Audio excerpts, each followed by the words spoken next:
really critical if we want to get a bit of a lifeline into the tourism sector. Now, then let's sort of fast forward, and let's say by the end of June, we're down at alert level 1.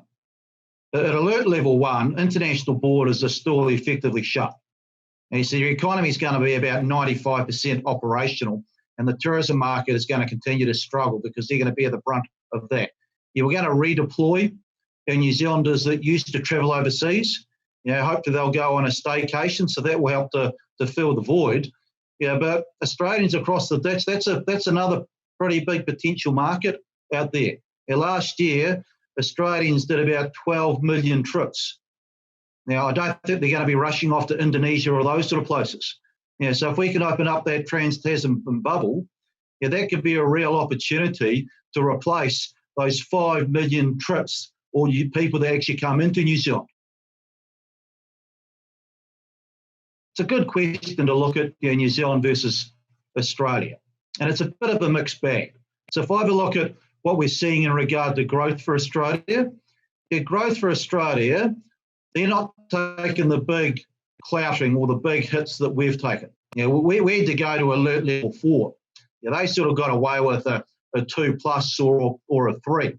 But what we are also seeing is that the Australian unemployment rate is moving up a lot more sharply than New Zealand. Why? Because New Zealand's cushioned a little bit of that blow by a much bigger wage subsidy package.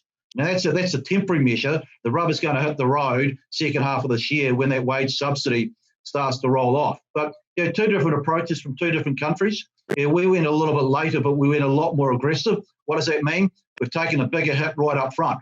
Now, the proof will be in the pudding on the other side, whether New Zealand has completely eliminated or squashed this thing. And what we're seeing in Australia is that you're still seeing the occasional outbreak. I saw on the news the other day a couple of schools had kids that have turned up with the thing. So I think they're a long way away from being in the position of New Zealand. It's almost like a race to the bottom. With each sort of passing week, we seem to come back in here, interest rates sort of plumbing even lower lows. See, there's a bank out there at the moment. It's either a 1 or a 2-year rate, 2.69%. But you've got to look at the other side of bank balance sheets, the old deposit rate. So see the term deposit rates for one bank out there is now down nudged below 2%. So absolutely great news for borrowers in regard to interest rates. Keep sort of moving lower, but there's a pocket of society, the other side, that's paying the price because the term deposit in the bank, well, it's hardly covering the rate of inflation. So banks have got balance sheets of about $380 billion worth of deposits. If you actually break that down, about half that's what's called a term deposit. About a quarter of it's in what called savings accounts. And at the moment, your interest rate on a savings account is basically zero. And there's about another 25% in what's called transactional accounts. That's the money sloshing around within your checkbooks. Just money we sort of use from day to day. Of course, you don't get anything for that.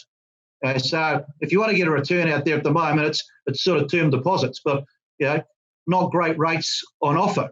Having those rates down at these incredibly low levels, the Reserve Bank is actually out there encouraging people, go do something else with your money. The problem is in the current environment, what else do you do? Because nothing is risk-free.